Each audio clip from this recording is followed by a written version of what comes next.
Welcome to all of you. তো দেখো আজকে তোমাদের ফ্র্যাকশনের দ্বিতীয় ভিডিও নিয়ে চলে এসেছি। তো তোমাদের আজকে এই ভিডিওতে ফ্র্যাকশন কিন্তু কমপ্লিট হয়ে যাবে। তো দেখো আজকে আমরা কি শুরু করছি, ফ্র্যাকশনের বাকিটুকু যতটুকু ছিল ওইটুকু শেষ করে দেবো, তারপরে ফ্র্যাকশন কমপ্লিট। এবার দেখো আমাদের আজকের যে ফার্স্ট প্রশ্ন কি দেওয়া আছে, which is the correct ascending order. ঠিক আছে, কোনটা অ্যাসেন্ডিং অর্ডারে কারেক্ট হবে, option A B C D দেওয়া আছে, তাহলে কোনটা ঠিক হবে। এখানে ফ্র্যাকশনগুলো কি দেওয়া আছে, 1/2 1/3 1/4 এই ফ্র্যাকশনগুলো দেওয়া আছে। এই ফ্র্যাকশনগুলোকে আমরা ডেসিমাল ভ্যালুতে নিয়ে আসবো। কী করে দেখো, 1/2 মানে কত হয়, আচ্ছা 1/2 ডেসিমালে কত হয় 0.5। আচ্ছা তারপরে কি আছে 1/3, আচ্ছা 1/3 ডেসিমাল ভ্যালু তো কত হয় 0.33।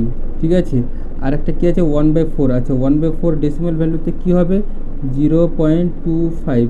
তো দেখো এখান থেকে আমরা ইজিলি বুঝতে পারবো যে 0.25টা হচ্ছে সবচেয়ে ছোট, আর 0.33 তার থেকে কি কি সামান্য বড়, তার থেকে এটা হচ্ছে আরও বড়। তার মানে এখানে দেখো অপশানটা কি হবে 1/4 লেস দেন 1/3 লেস দেন 1/2, তাহলে এটা কারেক্ট হয়ে যাবে। এটাই হচ্ছে কি অ্যাসেন্ডিং অর্ডার। বোঝা গেছে, এই কোশ্চেনটা কিন্তু সিটেটে পেপার 1-এ কিন্তু এসছে একবার। এবারে দেখো নেক্সট প্রশ্নটা কি আছে, রাইট ইন অ্যাসেন্ডিং অর্ডার 2/3 3/4 4/5 1/2। এটাও ঠিক এই রকমই কিন্তু আমরা করতে পারবো। কিভাবে দেখো এদের ভ্যালুগুলো কি হবে, আচ্ছা 2/3 হচ্ছে কি এখানে 3 ভাগের 2 ভাগ, 3 ভাগের 2 ভাগ, তাহলে এটাকে আমরা এভাবে লিখতে পারবো না 0.66। এর কিন্তু ডেসিমাল ভ্যালুটা কত আসবে 0.66, এটাকে ভাগ করলে পরে কিন্তু এটাই অ্যান্সার আসবে। ঠিক আছে, দেখো 3/4 মানে হচ্ছে কত 4 ভাগের 3 ভাগ কত হয় 0.75। আচ্ছা তারপরে এটার ভ্যালু কী হবে 5 ভাগের 4 ভাগ মানে কত হবে 0.8, আর 1/2 মানে কত 0.5। এবারে দেখো তাহলে এখান থেকে আমরা ইজিলি দেখতে পারবো যে এখানকার মধ্যে সব থেকে ছোটো কোনটা, সব থেকে ছোটো হচ্ছে এখানে 0.5, তার মানে এটা হচ্ছে সবচেয়ে আগে লিখবো এটা আমরা, তারপরে লেস দেন। দেখো এর থেকে বড় কোনটা দেখতে পাচ্ছি 0.66, তার মানে আমরা এটা লিখবো 2/3। আচ্ছা 2/3 হয়ে গেল। তারপরে দেখো লেস দেন, এরপরে এটার থেকে বড় কোনটা 0.75, তার মানে কত 3/4। তারপরে লাস্টে কে থাকছে তাহলে 4/5। এটাই কিন্তু আমাদের অ্যাসেন্ডিং অর্ডারে হয়ে গেল, এটাই অ্যান্সার। বোঝা গেছে।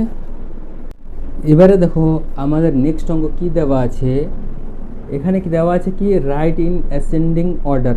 তো দেখো কি বলেছে এখানে, এখানে ফ্র্যাকশনগুলো দেওয়া আছে। এবার কিন্তু এই ফ্র্যাকশনগুলো কিন্তু বড় বড় আকারে দেওয়া আছে। তো এই ফ্র্যাকশনগুলোকে কিন্তু আমরা ডেসিমাল আকারে কিন্তু আবার এবার আনতে পারবো না, মানে আনতে পারলেও কিন্তু সময় লাগবে। তো আমাদের কি করতে হবে, তাড়াতাড়ি করতে হবে। তার জন্য এবার আমাদের একটা ট্রিক আছে, যে ট্রিকটা দিয়ে করলে পরে এই অঙ্কগুলো সহজেই কিন্তু আমরা করতে পারবো। তো দেখো কি করতে হবে, এখানে লিখে দিচ্ছি তোমাদের জন্য ট্রিকটা। এখানে কি লাগবে, ফার্স্ট যেটা কাজ আমাদের করতে হবে, কি করতে হবে, আচ্ছা ডিনোমিনেটরের থেকে নিউমারেটর বিয়োগ করতে হবে। ঠিক আছে, তার মানে কি নিচেরটা হর থেকে উপরের লবটাকে বিয়োগ করতে হবে। বিয়োগ করার পর যে ভ্যালুটা পাবো আমরা, সেটা কি করব, সেটা দিয়ে নিউমারেটরকে ভাগ করতে হবে, মানে ডিভাইড করতে হবে। এই যে ডিফারেন্সটা যেটা আমরা পাবো, ঠিক আছে, যে ডিফারেন্সটা পাবো এদের থেকে, সেটা দিয়ে এবার কি করব, নিউমারেটরকে ভাগ করতে হবে। ঠিক আছে, যে আমরা ভ্যালুটা পাবো সেটাকে আমরা অর্ডারে সাজাবো। ঠিক আছে, যে ভ্যালুটা আমরা পাবো সেটাকে আমরা কি করব, অর্ডারে সাজিয়ে নেব। বোঝা গেছে। যদি না বোঝা যায় তো দেখো অঙ্কটা দেখছি, অঙ্কটা করছি, অঙ্কটা তোমরা দেখো ঠিক বুঝে যাবে। কি করবে দেখো, এখানে এদের মধ্যে ডিফারেন্স কত আছে, দেখো ডিফারেন্স আছে কত 5। ঠিক আছে, তো এবার 5 দিয়ে তাহলে কী করতে হবে, এবার নিউমারেটরকে ভাগ করবো, মানে উপরেরটাকে ভাগ করতে হবে। ভাগ করলে কত আসবে দেখো 5 × 8 = 40, তারপরে দশমিক নিয়ে শূন্য পাবো, 5 × 8 = 40, দেখো 8.8 পেলাম। বোঝা গেছে। এরপরটা দেখো কি আছে, এদের মধ্যে ডিফারেন্স কত আছে 5। আচ্ছা 5 মানে 5 দিয়ে 33কে ভাগ করলে কত হয় 5 × 6 = 30, 5 × 6 = 30, 6.6 আসলো। এবারে দেখো এদের মধ্যে ডিফারেন্সটা কত আছে 3, যে 3 দিয়ে এটাকে ভাগ করলে কত হয় দেখো 7.3, এটা পাবো। এবার দেখো এদের মধ্যে ডিফারেন্স কত আছে 5, আচ্ছা 5 দিয়ে এটাকে ডিভাইড করলে কত হয়, এই যে দেখো পেয়ে গেলাম। এই যে পয়েন্টগুলো পাচ্ছি এগুলোকে আমরা অর্ডারে সাজিয়ে নিলে কিন্তু আমরা পেয়ে যাবো অ্যাসেন্ডিং অর্ডার। দেখো তাহলে এখানে সবচেয়ে ছোট কোনটা আছে 4.8, তার মানে কি হচ্ছে এখানে তাহলে 24 / কত 29। আচ্ছা, তারপরে দেখো এর থেকে বড় কোনটা? 6.6 মানে কত? 33/38। কি লিখবো? 33/38। আচ্ছা, এর থেকে বড় কোনটা? 7.3 মানে কত লিখবো? 22/25। আচ্ছা, ঠিক আছে। লেস দেন, এবার দেখো সবচেয়ে বড় হচ্ছে 8.8 মানে কত? 44/49। দেখো এই নিয়মটা দেখো কত সহজ আছে। এই ট্রিকটা দিয়ে কিন্তু আমরা যে কোনো অঙ্কগুলো করতে পারবো, যে কোনো অঙ্ক, ফ্র্যাকশনের যাই অঙ্ক থাক না কেন আমরা বের করতে পারবো ইজিলি। ঠিক আছে, তো আগেরটা যা ছিল ওটা তোমাদের মনে রাখতে হবে, কিন্তু এটা বেশি করে মনে রাখতে হবে, কারণ এটা দিয়ে কিন্তু সব ধরনের অঙ্ক কিন্তু আমরা করতে পারবো ফ্র্যাকশনের। এবারে দেখো এরপরে আর একটা দেওয়া আছে 9/13, 13/25, 23/24 রাইট ইন অ্যাসেন্ডিং অর্ডার। এটাকে দেখো কীভাবে করবো। এদের মধ্যে ডিফারেন্স কত আছে? 4-এর। আচ্ছা, 4 দিয়ে 9কে ডিভাইড করলে 2 পয়েন্ট সামথিং একটা আসবে। ঠিক আছে, এরপরটা দেখো কি আছে? 13/25। এদের মধ্যে ডিফারেন্সটা কত আছে? 12-এর। আচ্ছা, 12 দিয়ে 13কে ডিভাইড করলে 1 পয়েন্ট সামথিং আসবে, রাখলাম। এরপরে দেখো এদের মধ্যে ডিফারেন্স কত আছে? 1। আচ্ছা, 1 দিয়ে 23কে ডিভাইড করলে দেখো কত হচ্ছে? 23 পাবো। ইজিলি আমরা এটা বলতে পারবো যে কোনটা হবে। দেখো অ্যাসেন্ডিং অর্ডারে সাজালে এই 1 পয়েন্ট সব থেকে লিস্ট হচ্ছে এটা, তার মানে কী লিখবো তাহলে অ্যাসেন্ডিং অর্ডারটা? আচ্ছা, 13/25। তারপর লেস দেন, দেখো এর থেকে বড় কোনটা? এটা, তাহলে কত লিখবো? 9/13। তারপরে লেস দেন, দেখো এর থেকে বড় কোনটা? 23/24। দেখো ইজিলি আমরা বের করতে পারলাম কি না? এরপর দেখো আমাদের নেক্সট অঙ্কটা কী দেওয়া আছে? Fraction between 2/5 and 4/9 is. অপশানগুলো দেওয়া আছে। ঠিক আছে, তো আমাদের যে ট্রিকটা আছে ওটা কিন্তু আমাদের মনে রাখতে হবে। কি মনে রাখতে হবে আমাদের? আচ্ছা, ডিনোমিনেটর থেকে নিউমারেটর মাইনাস করব। আচ্ছা, আর কি মোড রাখবো? যদি মাইনাস থাকে তাহলে সেটাও প্লাস হয়ে যাবে। এবার কী করতে হবে? তারপরে নিউমারেটরকে ডিভাইড করতে হবে কত দিয়ে? তাদের ডিফারেন্সটা দিয়ে। তারপরে যে ভ্যালুটা পাবো সেটা হয়ে যাবে, তাদেরকে অর্ডারে অ্যারেঞ্জ করতে হবে। কী করবো এবার? দেখো এখানে কি দেওয়া আছে? এই ফ্র্যাকশনটা দেখো এদের মধ্যে আছে, এদের মধ্যে যে কোনো একটা। তাহলে এখানে এদের মধ্যে ডিফারেন্সটা কত? 3। আচ্ছা, 3 দিয়ে 2কে ডিভাইড করলে কত পাবো আমরা? 0.6 পাবো। আচ্ছা, এদের মধ্যে ডিফারেন্স কত আছে? 5-এর আছে। তাহলে 5 দিয়ে আমরা 4কে ডিভাইড করলে কত পাবো? 0.8 পেয়ে গেলাম। দেখো এবার এদের মাঝখানে কে আছে? নিশ্চয়ই 0.7 থাকবে, তাই তো? তো 0.7 কোন ভ্যালুটার সাথে মিলছে? তো এখানে দেখো কি আছে, এদের মধ্যে ডিফারেন্স কত আছে? 4, ঠিক কি না? এই 4 দিয়ে 3কে ডিভাইড যদি আমরা করি তাহলে কত পাবো? আচ্ছা, 0.7 সামথিং কিছু একটা পাবো, কিন্তু 0.7 কিন্তু পাচ্ছি।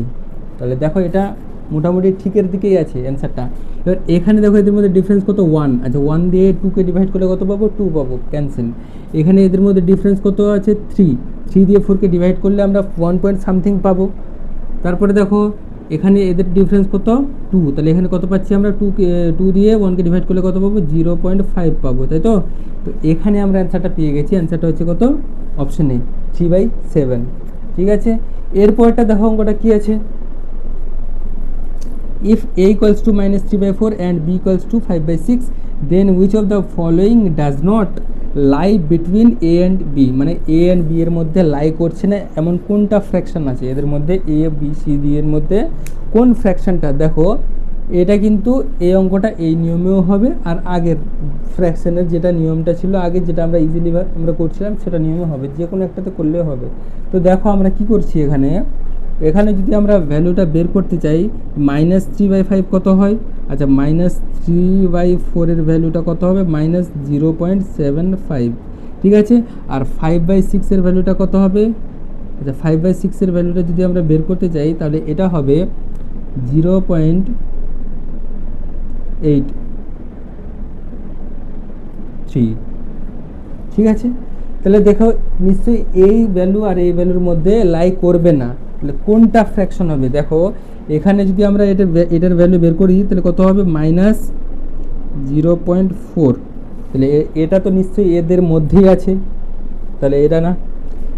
এটার ভ্যালু যদি বার করতে চাই তাহলে মাইনাস কত হবে? দেখো কত আসছে? 0.77। ঠিক আছে, দেখো এইটা কিন্তু ভ্যালু আমরা পেয়ে গেছি। তাহলে দেখো 0.77 -0.77 কিন্তু এদের বাইরে আছে, তার মানে এদিকে আছে। তাহলে নিশ্চয়ই তাহলে অপশন নাম্বার বি। আর অপশনগুলো আমাদের দেখতেই হবে না, তাহলে অপশন নাম্বার বি হবে অ্যান্সার। দেখো আজকে আমাদের ফাইনাল অঙ্ক, তার মানে এটাই আজকে আমাদের এই ভিডিওর শেষ অঙ্ক। ভালো মতো করে মন দিয়ে কিন্তু তোমরা বুঝবো। দেখো কী দেওয়া আছে, ফ্র্যাকশন বিটুইন 22/27 অ্যান্ড 43/48। বোঝা গেল এই দুটো ফ্র্যাকশনের মাঝখানে কোনটা আছে এই অপশনগুলোর মধ্যে। তো দেখো আমরা নিয়মটা জানি, যে নিয়মটা আমাদের অ্যাপ্লাই করতে হবে। দেখো এদের মধ্যে ডিফারেন্সটা হচ্ছে কত, 5। 5 দিয়ে যদি আমরা 22কে ভাগ করি তাহলে কত পাবো, 5 4 20, এবার 5 4 20, তাহলে 4.4 পাচ্ছি। এদের মধ্যে ডিফারেন্সটা কত, 5। 5 যেটাকে ভাগ করলে কত হয়, 5 8 40, তারপরে হয় কত, 5 6 30, 8.6। এবার এদের মাঝখানে যেটা আছে সেটাই হবে অ্যান্সার। তো দেখো এদের মধ্যে ডিফারেন্সটা কত পাচ্ছি আমরা, 4-এর ডিফারেন্স। 4 দিয়ে এটাকে ভাগ করলে কত হয়, আচ্ছা দেখো 4 8 32, তারপরে 4 2 8, 8.2 সামথিং আসছে। এরপরটা দেখো এদের মধ্যে ডিফারেন্সটা কত আছে, 1। আচ্ছা 1 দিয়ে ডিভাইড করলে কত পাবো, 22। এখানেও দেখো 1, তাহলে কত পাবো, 44। এখানেও পাচ্ছি 1, এখানে 61। তো দেখতে পাচ্ছি ইজিলি আমরা 8.2, এটাই আমাদের অ্যান্সার হবে, 8.2। Correct, this is the. এবার দেখো, তো তোমাদের আজকের মতো ভিডিওটা কিন্তু এখানে শেষ হয়ে যাচ্ছে। নেক্সট দিন তোমাদের অন্য কোনো চ্যাপ্টারের অঙ্ক নিয়ে আসবো। তো ভিডিওটা যদি তোমাদের ভালো লেগে থাকে তাহলে লাইক করতে কিন্তু ভুলবা না কেউ।